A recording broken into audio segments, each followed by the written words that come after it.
নমস্কার অসম। আজি আমি गुवाहाटी आसू। मोदी जी के सपोर्टर है, मोदी जी के भक्त है हम, हेमंत विश्वकर्मा के भक्त है हम।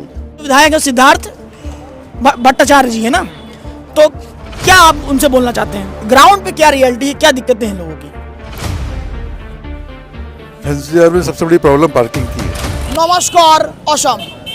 आज ही আমি गुवाहाटी आसू, यानी आज हम गुवाहाटी में हैं, पूर्वोत्तर का वो राज्य असम, जहां पे इतिहास की गूंज, चाय के बगानों की खुशियां और बिहू जैसे त्योहार का उमंग और उत्सव मौजूद है। आज हम मौजूद हैं उस राज्य में जहां की चाय की खेती से पूरा भारत चुस्की लेता है। पूरे भारत सुबह सुबह चाय की चुस्कियों से अपनी सांस लेता है और असम की इस धरती पर, गुवाहाटी पर आज हमारी चुनाव यात्रा आ चुकी है, क्योंकि सत्ता के गलियारों में जो गूंज मची हुई है, कभी नेता इस पार्टी में जा रहे हैं, कभी उस पार्टी में जा रहे हैं, लगातार हम ग्राउंड पे मौजूद रहेंगे और आपको ये दिखाने का प्रयास करेंगे कि असम की धरती पर इस बार राज किसका होगा। असम की वो धरती जो इतिहास के गूंज से सनी हुई है। अहोम राजवंश का राज, लचित बोरफुकन जैसे वीर की सराय घाटी की वो लड़ाइयाँ जो आज भी असम की धरती पर गूंज रही हैं। प्रोटोकॉल न्यूज़ की यात्रा लगातार मौजूद है और लोगों से हम बात करेंगे। हम मौजूद हैं गुवाहाटी पूर्व उत्तर विधानसभा में और इस बाजार में, जो बाजार देख सकते हैं, लोगों का जमावड़ा है। मैं कैमरामैन से गुजारिश करूंगा, आप दिखाइए। फैंसी बाजार है ये। पूर्वी विधानसभा में हम मौजूद हैं और चुनाव की सरगर्मियां के बीच लोगों का जमावड़ा, चाय पीते, नाश्ता करते और कुछ हमारे छोटे भाई बहन साथी जो यहाँ पे शॉपिंग करने आते हैं, हम उनसे बात करेंगे, उनकी समस्याएं जानेंगे। क्योंकि ये सवाल पूछना तो बहुत आसान है कि किसकी सरकार आएगी, परंतु उन लोगों की समस्याओं को उन नेताओं तक पहुँचाना, उन जिम्मेदार तक पहुँचाना, ये काम जिम्मेदार व्यक्ति का होता है। तो हम सीधे ग्राउंड पे मौजूद हैं और लोगों से चर्चा करेंगे, बातचीत करेंगे और आपको सीधे ये बताएंगे कि असम की गद्दी पर राज इस बार किसका होगा, भाजपा या कांग्रेस। अंकल नमस्ते, क्या नाम है आपका? मेरा नाम भूपेंद्र सिंह जी है। जिस प्रकार से आप देख रहे हैं, चुनाव की तारीखों की घोषणा हो चुकी है। 9 अप्रैल को मतदान होना है पहले ही चरण में और लगातार पूरे भारत में 5 राज्यों का चुनाव है। क्योंकि हम लोग की टीम जो है ग्राउंड पे घूम भी रही है और कई लोगों से हमने बातचीत भी की। तो जो सरगर्मियाँ हैं, क्या विचार है, जनता के मन में क्या सवाल है, नेताओं से, जिम्मेदारों से, वो हम जानने पहुँचे हैं आज इस फैंसी बाजार में। सवाल कुछ नहीं है, हमारा बीजेपी गवर्नमेंट आना चाहिए, हमारा यही सवाल है। क्या कारण है? कारण क्या है? बस हिंदुत्व के लिए चाहिए हमें, और कुछ नहीं है हमारा कारण। रोजगार, युवाओं का, हमें रोजगार का मतलब नहीं है। पेट्रोल का 200 रुपये दाम हो जाओ, हमें मंजूर है, लेकिन हमें बीजेपी गवर्नमेंट चाहिए। मतलब मुद्दा हम ये जानना चाहते हैं कि ये हिंदुत्व और मुसलमान का ही मुद्दा है कि खाली जो है हमारे मोदी जी ने वही मुद्दा बनाया। हम भी मोदी जी के सपोर्टर हैं, मोदी जी के भक्त है हम, हेमंत विश्वकर्मा के भक्त है हम। मामा के मामा का जादू चलेगा इस बार? 200%। क्या बोल रहे हैं? 500। क्या नाम है आपका? हाँ, गरम है, पूरा गरम है। तो देख सकते हैं यहाँ पे लोगों का ऐसा कहना है कि भाजपा की सरकार है बन रही। खैर, हम लोग बहुत और लोगों से बातचीत करेंगे हम मार्केट में। क्या नाम है अंकल आपका? राजीव। जैसा कि हमारे अंकल जी ने बोला कि यहाँ पे मोदी को सपोर्ट कर रहे हैं, आपका क्या विचार है?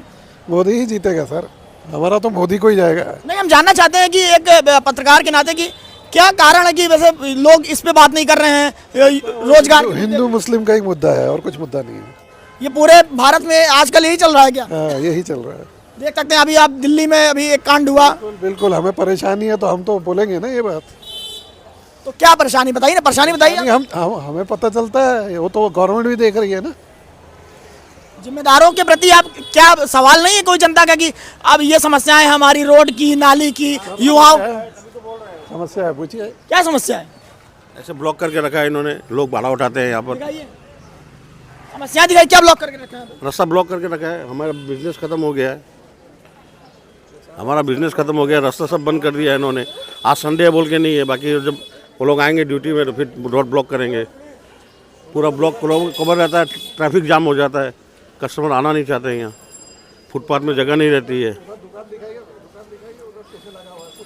तो समस्याओं के नाम पे अंकल जी सिर्फ जो है किसी एक पक्ष को टारगेट करने का प्रयास कर रहे हैं। खैर, हम और जनता से बातचीत करेंगे। नमस्कार, क्या नाम है आपका? मेरा नाम है स्वप्निल गोस्वामी।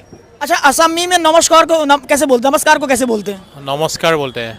नमस्कार। नमस्कार। आज ही हम गुवाहाटी आसू, मतलब आज हम गुवाहाटी में हैं। तो चर्चा ये थी कि चुनाव सर पे है और लगातार नेता इधर उधर जनता के चरणों में बिल्कुल गिर के वोट मांगने का प्रयास कर रहे हैं, कैसे भी वो सत्ता में आ जाएं। लेकिन जनता का समस्या कोई नहीं जानना चाहता। तो आज हम एक एज अ पत्रकार, एज अ मीडिया पर्सन, आप लोगों की समस्याओं को जिम्मेदार तक रखने के लिए यहाँ पे आए हैं। तो जानना चाहते हैं कि क्या समस्याएं हैं आप आसपास लोगों की, क्या, जैसे कि ये विधानसभा मुझे लगता है गुवाहाटी पूर्व में आती है, यहाँ के जो विधायक हैं सिद्धार्थ भट्टाचार्य जी है ना, तो क्या आप उनसे बोलना चाहते हैं? नहीं, वो समस्या तो हर बड़ा सिटी में सेम ही होता है। वो पानी का, वो गार्बेज डिस्पोजल, सैनिटेशन, तो वो तो डेली प्रॉब्लम से डेली सॉल्व करना होगा। वो कोई पार्टी के ऊपर डिपेंड नहीं करता है। जो भी पार्टी आता है तो एक बड़ा सिटी मैनेज करने के लिए थोड़ा एक्स्ट्रा एफर्ट चाहिए, वो एफर्ट्स वो करना चाहिए, वही है। तो ये स्पेसिफिक पार्टी का प्रॉब्लम नहीं है, एज ए बड़ा सिटी में ये सब प्रॉब्लम होता ही है ये सब। असम विधानसभा चुनाव की बात करें तो कांग्रेस के जो कद्दावर नेता हैं वो छोड़ के भेजे भाजपा में जा रहे हैं, इसका क्या प्रभाव पड़ेगा? ये सब तो कॉमन है, ये तो इलेक्शन में होता ही है। इलेक्शन के पहले ये सब it's very common to see all this things. ये कोई मतलब ये कोई नया चीज़ नहीं, ये तो रेगुलर चीज़ है। ये पार्टी छोड़ना, इस पार्टी से वहाँ जाना, वहाँ से यहाँ आना। सबसे बड़ा मुद्दा बीजेपी लोगों के सामने ये रख रही है, इलीगल ये इमिग्रेशन जो होता है आने जाने वाला, क्योंकि बांग्लादेश बगल में है और भाजपा एक हिंदू मुस्लिम वाले फैक्टर भी बनाती है। तो क्या बोलना चाहते हैं इस पर? नहीं, वो जो इलीगल इमिग्रेशन है वो तो एक इशू है, वो झूठ नहीं है, इट्स अ फैक्ट। तो वो इलेक्शन में कितना काम आएगा वो पता नहीं, वो तो बाद में रिजल्ट के बाद पता चलेगा वो, ठीक है। लेकिन आसाम में है इलीगल माइग्रेशन का इशू, आसाम में है बस। और मुद्दा क्या रहेगा चुनाव का? क्योंकि रोजगार की बात कोई नहीं कर रहा है, गरीबी की बात कोई नहीं कर रहा है, अभी महंगाई की बात कोई नहीं कर रहा है। बस मुझे लगता है कि एक ध्यान भटकाने का प्रयास किया जा रहा है जनता का इस फैक्टर को लेकर के। मुद्दा डेवलपमेंट गुवाहाटी सिटी का डेवलपमेंट हुआ है तो वही मुद्दा होगा, बस वही है मुद्दा। तो एक ऐसा अगर हम सिंपल पूछें किसकी सरकार आएगी तो आप क्या बता सकते हैं? मैं as a BJP supporter I want BJP to कम।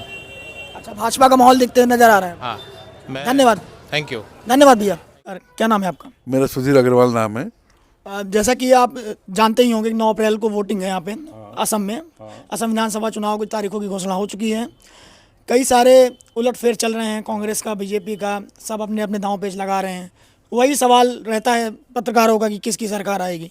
लेकिन हम एक जेन्युइन सवाल पूछना चाहते हैं लोगों से कि ग्राउंड पे क्या रियलिटी है, क्या दिक्कतें हैं लोगों की? फैंसी बाजार में सबसे बड़ी प्रॉब्लम पार्किंग की है। जनरली यहाँ पार्किंग जो होती है जेल रोड पे होती है।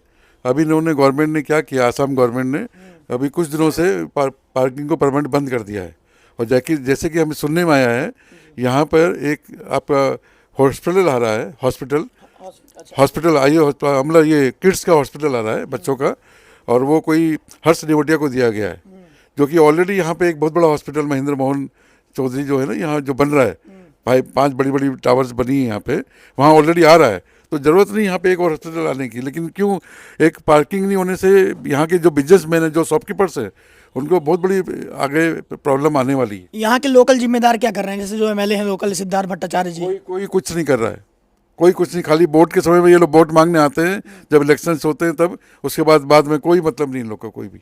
कभी आपने, जैसे क्या होता है कि एसोसिएशन होता है ट्रेडर्स का, मतलब व्यापारियों का, कभी आपने प्रयास किया कि जाके एप्लीकेशन वगैरह? हमने कई बार प्रयास किया, उनको बताया हॉकर्स को लेके बहुत बड़ी प्रॉब्लम है। अब देखिए आप आ रहे हैं, फुटपाथ पे रास्ता चलने के लिए रास्ता नहीं है, सब हॉकर्स बैठे हुए हैं।